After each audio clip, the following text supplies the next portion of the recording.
the beauty of the Lord through us.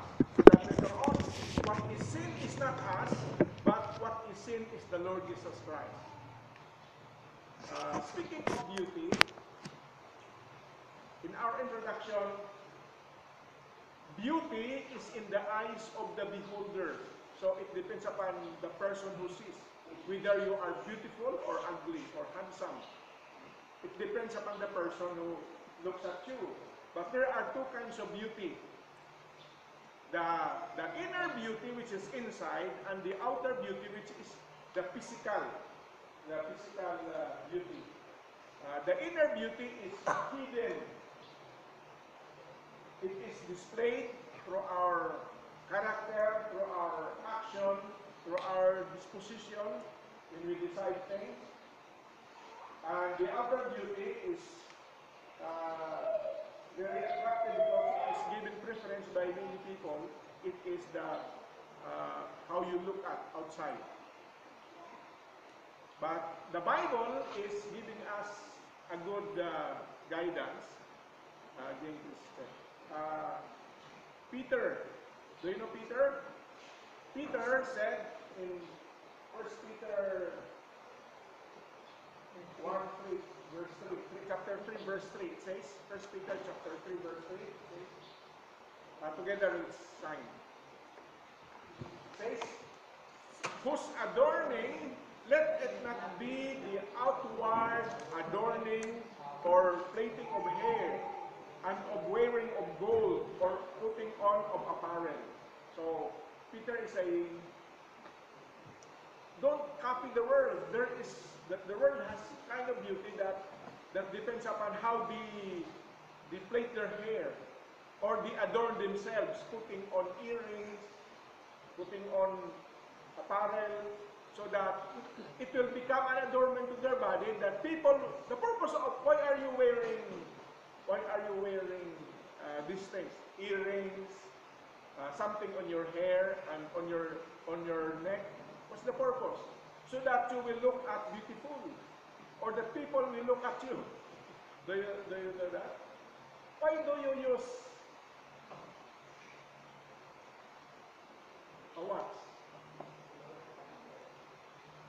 So that you look at my watch. That is deceptive.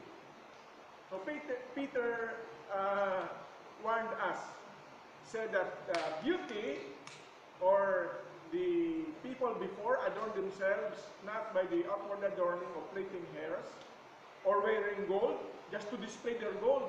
They put it in their arms, on their feet, on their neck. So Peter is saying, that is not beauty. That is showing yourself, your pride, your arrogance, and your wealth, showing your wealth, putting off of the apparel. Now, sample. Plaiting of hair. Plaiting of hair. Beauty, Peter said, is not on this. Following example.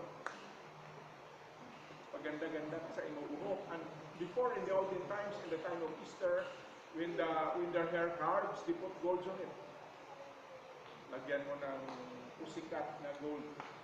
So, people will be attracted, not actually the beauty, the natural beauty in you, but the adornment that you have added into yourself, just to attract the beauty of your beauty to other people. Next. In verse 4, it says together, verse 4. Ready? Begin.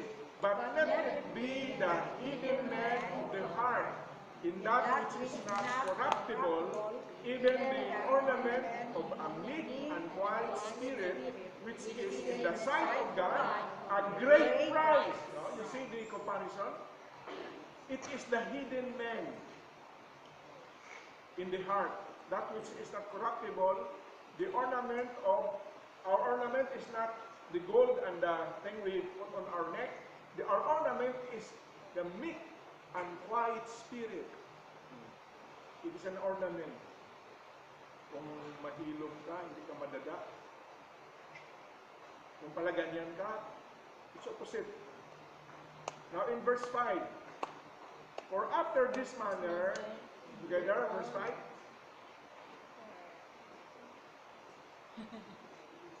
For after this manner, in the old times, holy women also, who trusted in God, adorned themselves, being in subjection unto their own husband. Hindi nagsuot ng position of authority. What is your position in life? You are contented with it. Do not usurp. Do not become somebody. If you want to be somebody, in our previous lesson, as a servant, go down and you will become somebody. If you adorn yourself to be somebody, that is not what Peter is teaching and the Bible is teaching us. Now, therefore, here in our study this morning,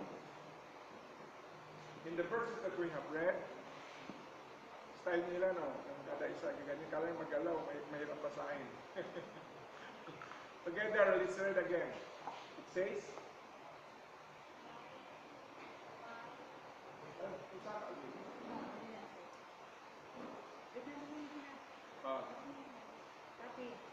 ready? Verse 19. Ready? Ready? Begin. My dear brothers and sisters, take note of this.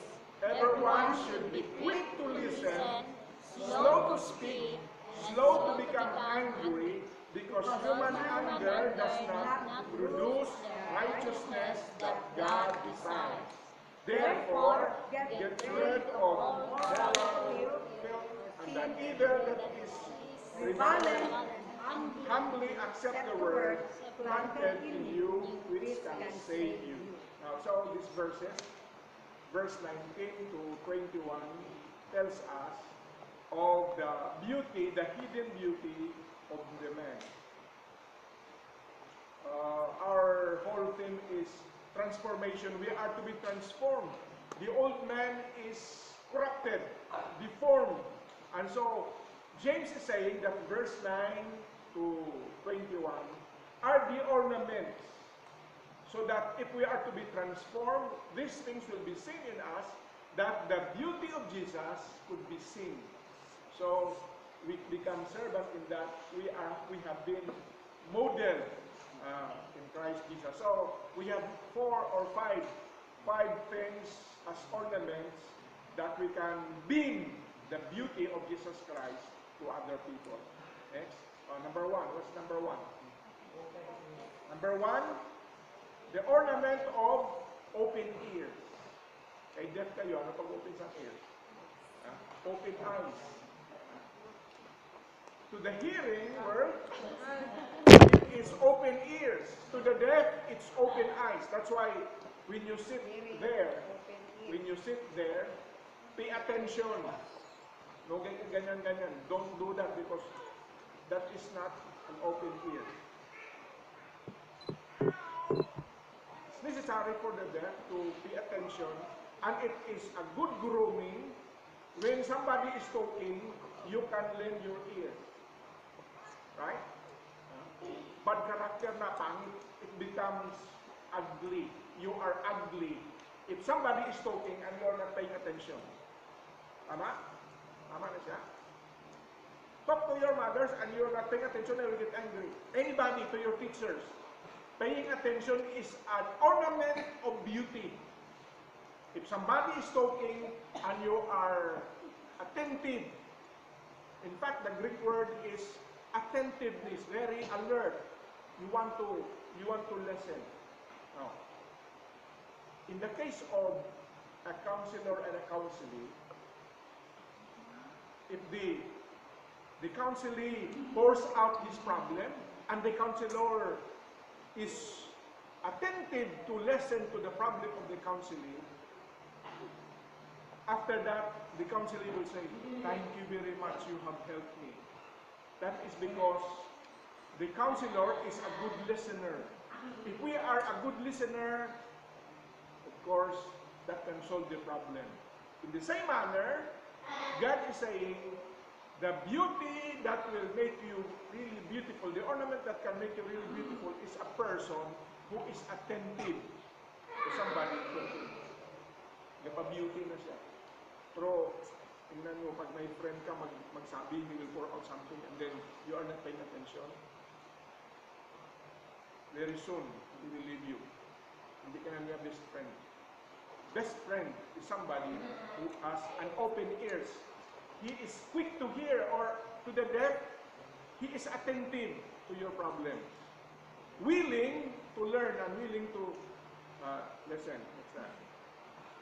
Open ears would mean attentiveness. Attentiveness. You are so attentive, eager. Sige, tell me, tell me. Yes, Jesus, Lord, tell me your word. Si Gabriel nag-istorya siguro. In Psalm 19, verse 10, it says here in Psalm 19:10, together we will sign so that you have our to do. Ready, begin. David said regarding God's commandment, they are more desirable than gold, yes, than much fine gold, sweeter also than honey and the drippings of the honeycomb. Okay? And in Psalm 119 to 131, together, I opened my mouth wide and panted, for I long for your commandments. So, in your heart, do you have that desire every Thursday? Now it's Thursday, it's Sabbath time. There will be preaching of God's word. I want to listen. Or are you only forced to? You are so dragging yourself.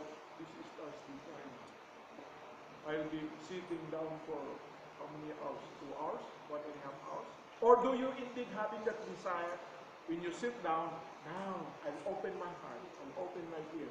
I want to listen to God's word, because God's word, as compared to the Bible, David said, they are desirable, they are good to be desired, and it's like so sweet as honey in my taste and in my mouth. Number 2. Ito ang number 1? Open ears, open ears, open eyes. Number 2, control your tongue. An ornament of controlling your tongue. Be slow to speak. Why do you have 2 ears or 2 eyes? Why do you have 2 eyes and 2 ears? Meaning, you listen twice before you speak. You have only 1 mouth, right? You have only 1 tongue. 1 mouth. So, in that order, God is saying, listen twice before you speak once. Beautiful sa tao na. It makes you handsome and beautiful. Young women and young ladies, if you listen twice and attentive to somebody's talking before you speak, that's my talking. Slow to speak. The opposite is that a proud person wants to be recognized through speaking. Sabi sa teacher, who wants to know? You wants to answer? Answer ay kamay. Pag kinukso, mali pa pala. Pasagas na. Just like Peter, dasuk. Wants to be recognized. So you are quick in speaking, but you have not listened carefully. So you have 2 ears or 2 eyes, meaning be attentive. Listen to what is said twice and speak only once. Proverbs 17:28, it says here. Tingnan niyo po, Proverbs 17:28. Ready? Even a fool, when he keeps silent, is considered wise. When he closes his lips, he is considered prudent. Tingnan niyo na? Prudent. Kahit ang buang na tao crazy. When he keeps silent, ang buang pag maganyan siya, he is considered wise. When he closes his lips, he is considered prudent. Ang Bible na, yun sa akin. So, you may not have known it, but James is saying, this is an ornament. Do not speak quickly. Consider what you are saying. Usually, if you are so hasty in speaking, bagsak ka pa. Ang tao ko naman para tukatid, mahaba ang sinulat, dagan mali. Pero kaunti lang ang sabi mo, nakapunto ka, gapahan sa iyo. Kung tao nga madadak, daming original mo na salita niya, ang mga words niya, daghan mali. Pero kung nagsalita ka, unti lang. Mas lalo kung inisip mo muna, kay dalawang dalunggan, ipaminawan mo muna, tama. And it lifts you up. And it makes you handsome and beautiful. Diba? Tama na siya? That's an ornament. The ornament of the hidden message. Number 3. That's number 1. Open ears. Open your ears. Number 2. Control your tongue. Number 3. Control your emotion, your feeling, your anger. Be slow to angry. Do not just let your emotion spark. Tingnan mong tao gano'n. Hinawakan lang. Minsan may tao nga hawakan mo lang dito, magalit. First ka. Ganyan mo po. Kasi irritable na siya. Delikado pag hawak mo lang, musupok na magsabog na. Gapapangit na si tao. You are like the devil. Tama? Pero kung kinuhit ka, hindi ka nagalit. Kung nabanggaan ka, hindi ka nagalit. Nagapahanisam sa iyo. Right? Okay. Control your tongue. Tingnan dyan sa sunod. An angry spirit is a never listening spirit. If you are already angry, you are not number 1. You are not an open ears person. Basta ang tao galit, ginatakpan yung daingan. Ayaw ko na maminaw. Tap! Diba? Pag galit ang tao, ginaganyan. So hindi na siya handsome. Kahit ang devil, dako ang dalunggan. Kita niyo ang devil? Dako ang dalunggan sang devil, o gamay pula butas.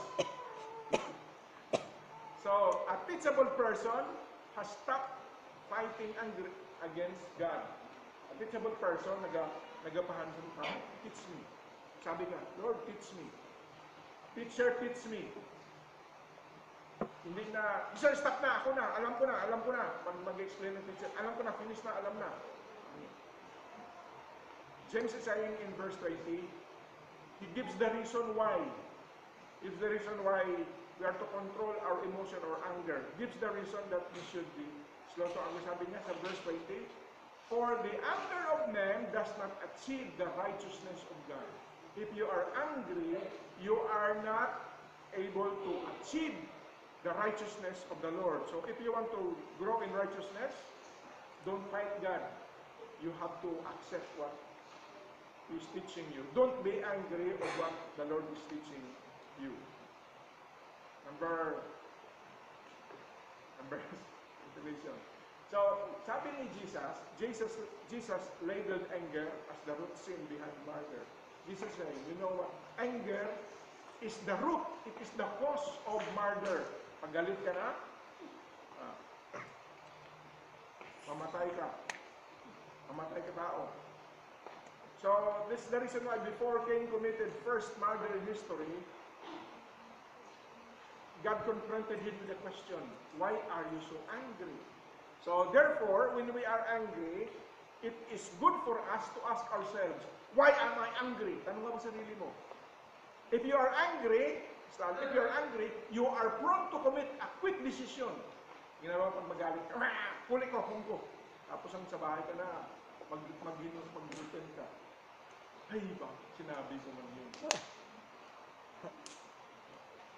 So, ito maganda na advice sa Bible. When God asked Cain, why are you so angry? Every time you're angry, ask yourself, sir, why are you angry? Sometimes, there is no valid reason. Why are you angry? And when you are angry about to make a decision, sabi sa advice sa good counselor, count 1 to 10. Ay mawala na. Nabilang mo na, 1, 2, 3, 4, 5. Pag before ka mag-decision kayo, dahil sa kasuko mo, bilang ka mo na 1, 2, 3, 4. Paminawi sarili mo. Eh mag-stop ka sa, it's only because of your emotion. Anger that has attacked yourself. So forward, that unchecked angers gives you an open door for the devil to come in. The devil will drag you. Pag angry ka na, delikado ka. You are prone to be under the devil. You have given a foothold to the devil. It will destroy your life. So many a times, magalit ka na, later on, magsabi, suri. Next, number 4. Number 4, ano number 1? Open eyes, open ears. Number 2, control your tongue. Number 3, control your emotion. Number 4, adornment that putting aside of filthiness ng mga bad things. Sometimes there are good things that is in us that stops us from doing good, of doing that which is best. Now, there are good things in us. God is saying it has to be taken away because they are dragging the past. So the filth that is in us should be put away. The dirt, there are dirts. I'm not asking this dirt. You know, there's bad words. Sometimes when you speak bad words, you are late. You are not attentive. These are bad things. But sometimes there are good things also that stops us from doing what is best. You know. Now, in our Christian life, you are already a Christian. We are already saved, but we are bringing along with us baggage. Ang old self mo nandiyan pa. Pagka magalitin mo, nanda pa. Ang mga language mo ginagamit, nung hindi ka pa na-save, ang language mo, language ng world. Ang mga music mo, music ng world. Ang mga salita mo, kinakopya mo. Kaya na kayo nadidigin mo. Nagapang lightning. So dala-dala mo na, when you become a Christian, dala-dala mo na siya, those are baggage from our old ways of life. Even though you're a Christian. Now, many a times we are blind to these things. We thought that it's okay, but they are felt that it's not an adornment to our Christian life. The adornment of let's put this away. So before you adorn yourself, you are to, this is what we call, we have to put off. When we put on the righteousness of Jesus Christ, we have to put off these things. Ubahon mo kayo. Nagapangamoy ka.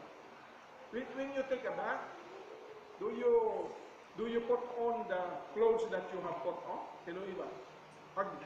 Before ka magpaligo, pag uba mo sa iyo ba, simutan mo. Okay pa man. Paligo ka. Then simutan mo ulit. Baho na.